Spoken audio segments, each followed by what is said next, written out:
Welcome to the Successfully Unemployed Show. My name is Dustin Heiner, and I'm here to help you learn how to quit that JOB, that just over broke job, by any means possible. And today, I am super excited to bring on an expert who is fantastic at helping people save money, but also makes money for her family. I have Erin Chase on. Erin, thank you so much for being on the Successfully Unemployed Show. Hey, Dustin, thank you for having me. I'm super excited to chat today. So you have a great business. So how do you provide for yourself and your family without working that dead end job? So, I have been working via the internet online for a little over 13 years and have a number of different revenue streams, mainly through our websites. It's evolved over the years. We're very diversified revenue wise. So, that is how I have provided income for our family for the last little bit. You have multiple sites, it sounds like, and I love how you have multiple ways of making money, because if you just have one, what if that happens to get cut off? That's just a bummer. And so I love the idea of doing that. Now, what were you doing before you became successfully unemployed, and then how did you transition that to where you got the guts to be able to just go full time? So, before having kids, there's three phases here, I suppose. Before having kids, I was a teacher and school administrator. And then when my oldest son was born, I transitioned to like part-time school administrator. I was just kind of helping kind of in the back end. And then I was not working for a while, not bringing in revenue, because when you're a mother of small children, that is some hard work right there. So I don't want to discount that, but I was not bringing in revenue for probably about 2 years when my two oldest children were babies and toddlers. And so I guess technically I didn't quit a job to do this. I just created this out of nothing. So it's a little bit different. I have long time been successfully unemployed, and I think a long time ago decided that I was unemployable. So for the rest of my life, I think. Oh Um, yeah. I hope. So I think that it's a little bit of a different scenario. I would have maybe been teaching and then done switched over to doing this. If I didn't have that little gap in there, that was partly because we moved and I had another baby, and that situation is what drove me to start this. The need for more revenue, and not living paycheck to paycheck anymore is what I guess drove me into this and drove me forward at the beginning. Plus, I just love doing it. So, You have the it's $5 dinners. Is it $5dinner.com? Is that yeah, how it is? That $5dinners.com that is the first of several websites. Yeah. Yeah, that's terrific. And once you learn, if I found once you learn the formula to a successful company, an online company, you can really just duplicate it. It's different content, but it's really the same type of stuff. So walk me through, if I were to create something that's online business. Actually, let's quickly overview of what $5 dinner is, and then how do you make a revenue from teaching people how to save money on dinner? So $5 Dinners is really an online education place that people can come for recipes, cooking tutorials, hacks for meal planning, freezer cooking, all of that. And so it's really been kind of the hub of our of the wheel of all the spokes that we have now. And it's a place that you can come to get a lot of free information. And then we also have a number of different online resources, courses, memberships, apps that we've developed over the years that just make some of those things easier to do. We want to make dinner easier. We want to make it more affordable. And so we've created a number of tools and resources that allow me to do that to the masses. As you know, there's only so much you can do one on one. I tapped out of that on like day two with That's how true. quickly everything grew. I'm not joking. Revenue wise, it's advertising revenue, advertising network revenue, plus course sales, plus sponsorships. I've been a spokesperson. I've done a ton of media uh, spokespersoning, spokesladying, whatever. And so all of that is I would say those are the core pieces of the $5 dinners revenue. That's terrific. Now, when you're creating something like this, and I love how you mentioned that you were doing basically selling your time, and in a sense where you're coaching people, or you're making your time go with people. But now instead of doing coaching, or instead of making your time go really relatively small amount of people, now you're broadening out to where you're reaching a lot of people, let's say memberships or courses and things like that. So talk to us about, if we wanted to start something where it's an online business, could be whatever content, teaching somebody about, let's say, real estate investing like I do, or how to cook dinner or whatever like that. What is the first step talk to me about the first step that we need to do? Is it literally figuring out if there's a market there? Is it just creating a website? What do you think we should do if we see we have a passion for something? Let's start moving forward with trying to make money online with that. Well, I think it's three things. It's passion, it's a problem, and it's the people, which is basic, I think, business 101 maybe, but you have to be passionate about this thing. I love cooking. I think that shines through in all the content that we create, whether it's a written recipe or a live stream video or audio podcast, even just like this. So you have to be passionate about it. There has to be a problem. You have to solve some problem. For me, it's dinner's expensive, and I cannot solve the problem that we have to eat every day, but I can help you make it easier, get more organized, make it cheaper. So there are things that I can help around the kind of that what's for dinner, whether you're asking that to yourself or your kids are barking at you about that. So, and then the people. So you have to connect with the people. So that's, you have to have the problem that you're solving. You need to be passionate about it or you're going to burn out real quick. And then you need to have enough people that have that same problem, the market. You have to be able to. And then I guess the fourth is connecting all those things together, having a way to connect all those things together and then deliver and communicate that with, back and forth with your people. That's great. But you and my wife would get along so well, and she loves cooking too. And it's great because I hate cooking. And I'll tell you this quick story, Erin. You'd appreciate this. So there was one week where my wife went with my kids early to vacation to see the in-laws, and I had to stay home by myself because I was working at the time. And I stayed home, and I realized, oh my goodness, I'm going to be 5 days of having to cook for myself. I don't want to do that. So I devised a way I said, okay, I got to find 5 guy friends that I know that are married and figure out a way to eat dinner at their house because I don't want to cook. And so literally what I did was I called them up. I said, hey, buddy, I know you got the ceiling fan you got to put in. How about I come over and help you out? Yeah, how about 4:30-ish? I'll come over on 4:30 after work. They're like, sure, come on over. And I'm there, they're working, and like, hey, dinner's ready. Hey, Dustin, you want to stay and eat? I'm like, oh, I don't want to impose. Yes, okay, thank you. So I literally got every single night taken care of by my friends' wives. It was awesome. And then after everything was over, I told everybody my plan, and they were happy to feed me. But it was fun. And so I hate cooking. My wife does. And so, but the hard thing is, once you have more kids, once you realize that money doesn't go very far, especially with a lot of costs going up now, it's going to be really even more tough. So once you realize that you have that passion for something, let's say it's cooking, let's say it's, I don't know, digging trenches. I don't know if somebody has a passion for that. Whatever your passion is there a certain idea of how do we make sure that that passion can translate into other people's passion, that I can coach them? Do you have any insights into doing that? I think it's that connection point. You just have to talk about it. And I've certainly gone through the phases of like, I'm so tired of talking about this. Sorry, Erin, too bad for you. You have to keep talking about this because people still have this problem. And it's still up to you to, and I think it's like I don't know, moral obligation sounds strong, but it's like this is my, not to say job, but it is my work to connect with these people. And so I need to be able to be willing to teach them over and over and over and over and over because they're only hearing it once or twice, whereas I'm saying it over and over. I don't think I really answered your question there, but I think it's just putting it out there. Even if it's just on if you have a LinkedIn page or you build a little website for if it starts as a side hustle, or just a little chat that goes back and forth on, Facebook that then becomes a private message group with a couple of people, or becomes a room. I don't even know the new name.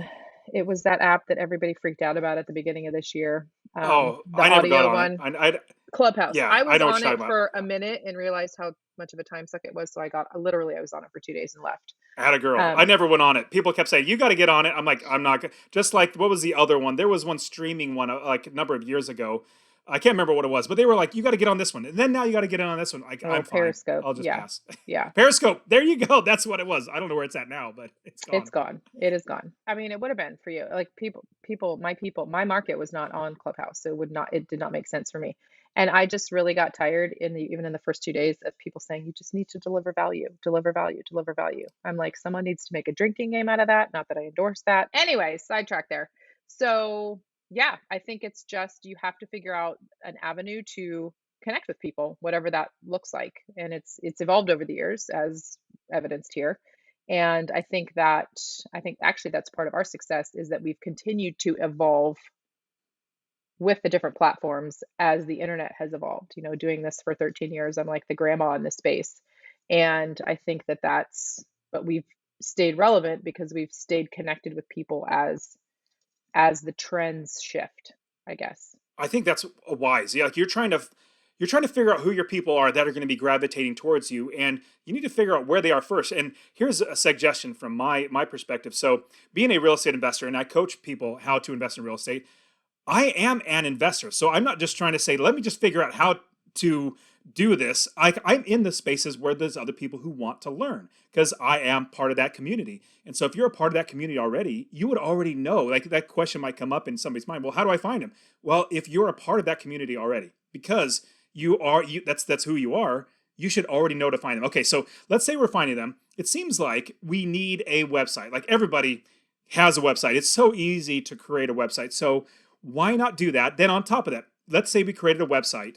Is there something else that we should jump into? Podcasting, YouTubing, or is there some sort of medium that we should also get on? Because I'll actually say this, Erin. I hate Google. I hate trying to write articles that Google tried to pick up and then say, "Oh, you're ranking on this page." It's so irritating. One day it's like at number 4 in the list, and then the next day it's at 83. I'm like, what just happened? This is stupid. So what are your thoughts about being able to grab people by the content that you're putting out? And should we even be putting out content? Yes, you need to be putting out content consistently because you need a touch point for people. You need that connection point, and I think that content is the way to do that. Whether it's hacks or tips or resources or apps or whatever, even if it's just roundups or if it's this community that you're involved in. Hey, come over here and join us in Discord or whatever. I think you need one. Well, I have all of them, so I shouldn't say just one, but very first is email gathering, like whatever that looks like. Email is the people's email addresses is the only thing that I don't want to say own, but it's the only thing you own. Google's algorithm is going to change. And it's going to make you mad. Facebook's algorithm is going to make you mad. So is Pinterest. So is Instagram's. I mean, you don't own those. I know that Apple has caused a whole ton of issues in the last probably year and a half with the feeds not working right and not showing new shows. So then you're not connecting with your people. So I think that if I had to pick the first priority, it would be email addresses and just gathering email addresses, whatever that looks like. And then communicating on the regular with your email newsletter. Because if you ever do have a new piece of content, a new course, a new place for your community to hang out, how are you going to connect best with those people? Email. If you're going to sell anything, what's the best sales mechanism? Email. I will provide data for that, upside down, left side, right side up, all the way around. Email is how you sell things on the internet. And so it's just the most effective and best way to do it. And I think it's because those people we've been chatting with all along are like our friends now. We're not on a first date anymore. We're like friends, and let's be more than friends. Well, yeah, because you don't like. Let's say somebody finds you, they give your email, and then all of a sudden you're like, "Hey, give me $10,000." Like that's like trying to jump into Hard bed pass. really really quick. Yeah, hard Yeah, pass. hard pass. Exactly. I love it. Okay, so let's say we're starting to grab emails. Actually, is there any tips that you can give me if I'm going to start grabbing emails? It seems like it needs to be like reciprocal, where I'm giving something in return or something like that. But why would they give me their email address? And then from there, how do I transition that to now start making money in the future from those email addresses? Well, there's a lot of different ways, things you can do. I think the most important thing is you need to give something of value to whoever it is you're going to continue communicating with. And that's going to depend on whatever either your future sales offering is, or just whatever your related content is. So you need to pick something in your niche that's relevant. So for us, it's meal planning printables. Sometimes it's budget friendly recipes. Sometimes it's a weekly meal plan. Sometimes it's a freezer meal plan. It's not sometimes. We have all of those available as different kind of like opt-ins, I guess. And so that first value exchange needs to go back to the problem and the passion and the person. Like that first exchange needs to also be aligned with whatever the future exchange will be at a with, a price tag attached to it. On top of that, we're starting to think of, okay, we're giving away free content, we're gathering emails, but now there are certain things that if you have been around for long enough, you're past the point of starting out and just giving out free content. Like I'll give you an example. Now I've shifted in Master Passive Income away from just giving away so much free content. Now it's going to be where you're going to have to pay to get there, because now I've built up such a following that now it's like, okay, I don't need to have all this free stuff, so much free stuff out there. Now I can start putting it a little behind, let's say, a membership or part of the coaching or something like that. What are some things that you have found recently that have helped you to retain customers or retain your people that are loyal to you and keep them coming back to buy more or spend more money with you and becoming a lifetime customer, the value going up? So I think the first thing is it goes back to that value exchange. Like you have to make sure that you're over delivering. And some people might say that, well, you're selling yourself short. I promise you, I'm not. So you have to go that. Now, what you should create is going to be based off of two things, I think. One, asking your people what they need help with. So a survey of some kind, like, or just an email that says, reply back and let me know what your biggest challenge is related to real estate investing or related to dinner. And you will get flooded. If your email people have been engaging with you up until this point, you'll get flooded with replies. And then you take those replies and be like, oh, I can create a 5-step process or course or whatever to help with that. If this many people are having issues, imagine all the people who didn't reply to this that could be having issues. And so I think that you need to build products that your customers want. And then you need to survey them regularly. What else do you want? Okay, now that we've gotten good at this, what's next? In the value ladder is a term that's used a lot in the online business space. And what's next in that ladder?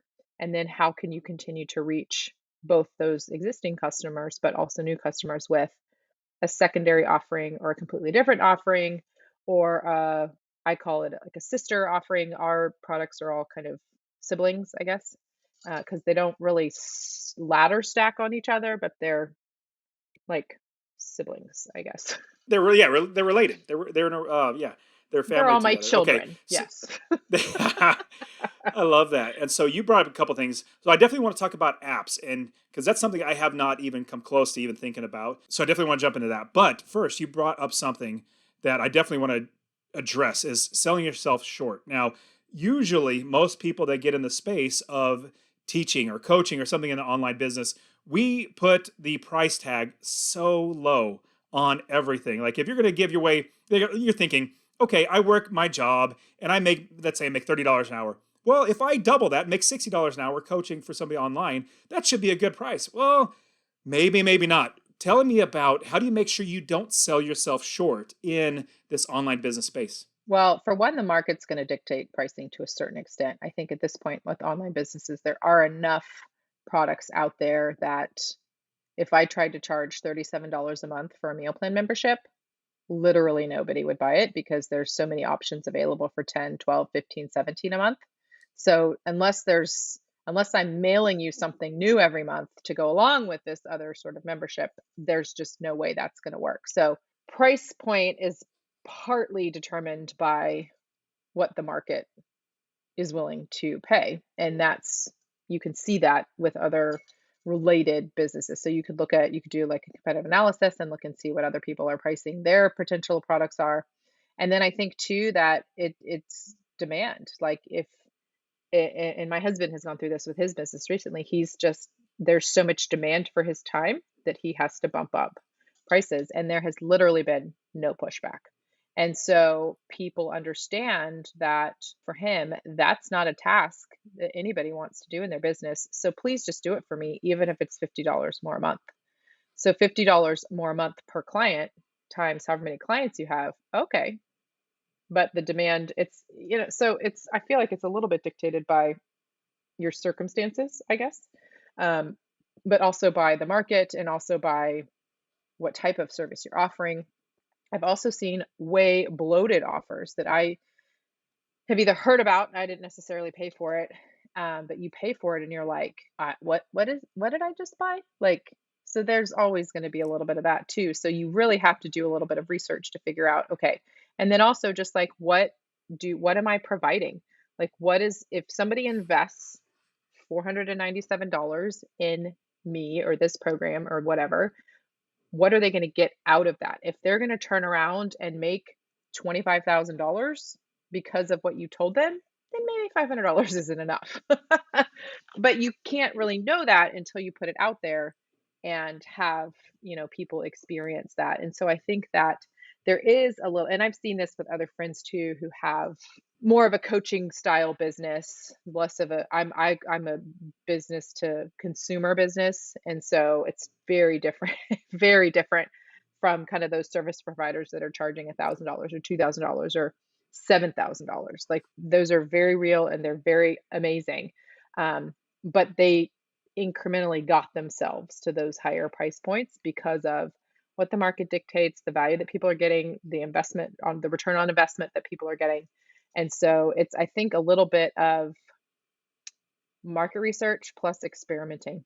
I mean, I don't know that there's any sort of magic formula for it, but yeah, that it's definitely, I think pricing is definitely the hardest. So definitely apps are something that I would like to talk about, but at the same time, there's also more things. So talk to me a little bit about your app and how you create an app like how do you even what's the first thought of like is there a demand and can I provide something? Is it quick and easy? Like what are your thoughts about creating an app for your customers? So the app has to be differentiated, first of all, from anything else that's already out there. So for us, the freezer cooking app, there was not one when we released ours. It's been on the App Store for I think about 6 years now, and there just wasn't one. And I actually built it to be an extension of the web version for our members. So it really is the mobile app is a value add to the web app and that membership program.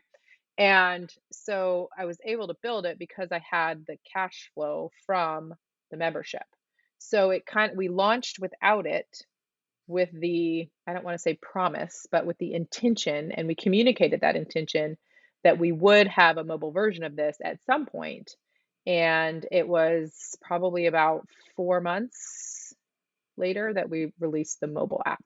That's great. And as you have that app, people can definitely find that's another way for people to find you. So that's really great. Now, tell me about running ads. And is it wise to run ads? Is it something that we have to do in our business or should we really do it with caution? Like, what are your thoughts about running ads to help people find us? I might have a little bit of a different take on it because I did not run ads for the first 7 or 8 years that we had the business going. So I would say yes and no. I've certainly seen people just go gangbusters on ads and then definitely make it back, but it's something that you have to track daily, multiple times a day to make sure that you're getting your return on ad spend. And so if you have a process built for that, then that's fantastic. If you have a kind of a price you're not willing to go over, then that's also really helpful. And so we have done a lot of lead gen revenue or lead gen ads in the past 3 years probably. And we've had really great success with the lead gen. And then we use that email nurture and that back and forth communication via email to then do an offer from there. That's what's been most successful for us. But going back to email, the faster that you can build your email list, the faster you're going to have a pool of people to say, hey, I have this program or this product or this course, this membership, you need to check it out. And so I do think that lead gen is a very affordable way to do paid advertising. Do you have to do it? Absolutely not. But you're going to have to be a little scrappier in some of your other like outreach or content marketing, social media marketing to then connect with those people who are out there that don't know about you yet. I think if I were to start today, given how advanced it is today, like Facebook ad manager didn't exist when I started this. It did not exist. So, you know, if I were going to jump in right now, I would probably say a significant portion of any sort of profit that you have or any money that you have, like savings, if you were going to invest in a side hustle or something, yes, it's worth investing a couple, anywhere between $10 and $20 a day to jumpstart that like lead gen cycle. The ad algorithms are so advanced nowadays as to if you tell them you want to find these people, they will find those people.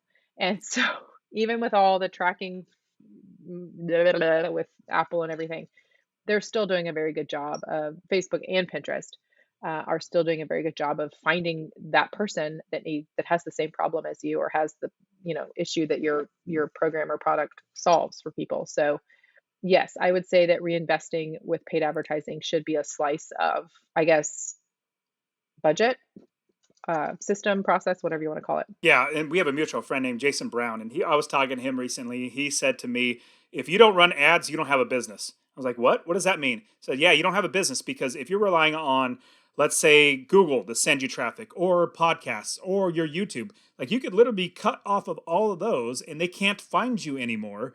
If that happens, how are you going to get customers? Well, they're always going to take money. They're going to be happy to take your money and bring that in. Facebook, YouTube, on all those, they'll be happy to take your money. So you need to be able to run ads, and that also helps your business grow faster. Like you said, all those people come into your business. Now, all right, now you give us so much great advice, Erin. Now let's jump into the rapid fire round. And the rapid fire round is where the questions are short, but your answers don't have to be. So the first question is, with all this great advice you give us, there's probably something we miss. Is there any other insights that as we're creating an online business where we can be helping people in whatever way, is there anything we might have missed that I should have asked you or that we should know? You have to be consistent every day, show up somewhere, somehow, every day, or 5 days a week, or whatever. I think consistency is not talked about enough in this space. You know that. I know you know that. And anybody who's been successful in the online space understands that consistency is important. I've seen people straight up just disappear from the internet for whatever reason. And it's like, oh, okay, well, and they try to come back and it's like pulling teeth to kind of get back to where you were. And so even whatever crisis, I've this last year, our house flooded, my dad died, and COVID in like 3 months. Took a little time off, but I kept showing up, even though I didn't feel like it, even though I was super sad, even though COVID made me stay in my house. Like, you still show up. Of course, there was a real drag there. There definitely was, but still consistently. And actually, a lot of that showing up was also not me. It was people on our team who can keep the lights on. And so I think that consistency, whether it's you or your team, is the only way to survive for any length of time, whether it's short or long, on working online. That's great. Okay, so next question is, what's one bit of advice that you would give your younger self? More videos on YouTube from the beginning. So that would be creating more content, putting it on YouTube. Because, I mean, it seems like if you start sooner, the more sooner people will find you and you'll have longevity. Is that what you're saying? Yeah, and it's searchable. It's a search engine, and a lot of what we do cooking is highly searchable. And it is the train that I miss. Do we still have a YouTube channel? Do we put stuff there? Yes, but it has never been, at least not recently, in our top priority because other things are working really well for us. So we have found what has been working, but if I had to press rewind, I would have put up like a specifically created for YouTube piece of content once a week for the last 13 years. And then you'd be the next Rachel Ray or whoever the cooking people are. Oh, my wife likes there's this, I don't know, country lady. I can't remember her name is, but anyways, she does all this like backyard type cooking stuff, and she loves all that stuff. So she watches all that stuff. So I think it's a great idea. Yeah. Well, we'll see. I'm doing video in other places now. So, shoppable videos is what our current focus is, which YouTube does not have right now. So there's that. So anyways, yeah, we just have a slightly different focus, but Not to say that we won't ever get back to YouTube. We may. Got it. Okay, so what is one nonfiction book or a couple nonfiction books that you would suggest we should look into and read? So the first thing that when I thought of when you did tip me off on this one, I'm glad because I would have completely drawn a blank. Was it's a Linda Finet, The Most Powerful Woman in the Room Is You. Fabulous book. I like to think of myself as already pretty confident, already, I don't know, put together, not every day, but most days. And it just was very insightful. Her experience, I won't tell you anything about it. So, The Most Powerful Woman in the Room Is You is really fantastic. I feel like I have read every single online entrepreneurship book there is, business building books. I don't have a background in business. I don't have a BBA. I don't have an MBA. So I've been very hungry just any business book in general. So I literally could probably list off 100, but that is the one that I think that has had the most lasting impact on me as a human being, and then me as somebody who can help people through the internet. I love that idea. So, would it be okay for a guy to read it? I mean, is it probably it's Totally pretty seems fine. applicable? She's a fabulous storyteller, and it's all about her. She worked for one of the auction houses in New York City, and so she's having to walk into these rooms and raise hundreds of millions of dollars because she's like the auctioneer.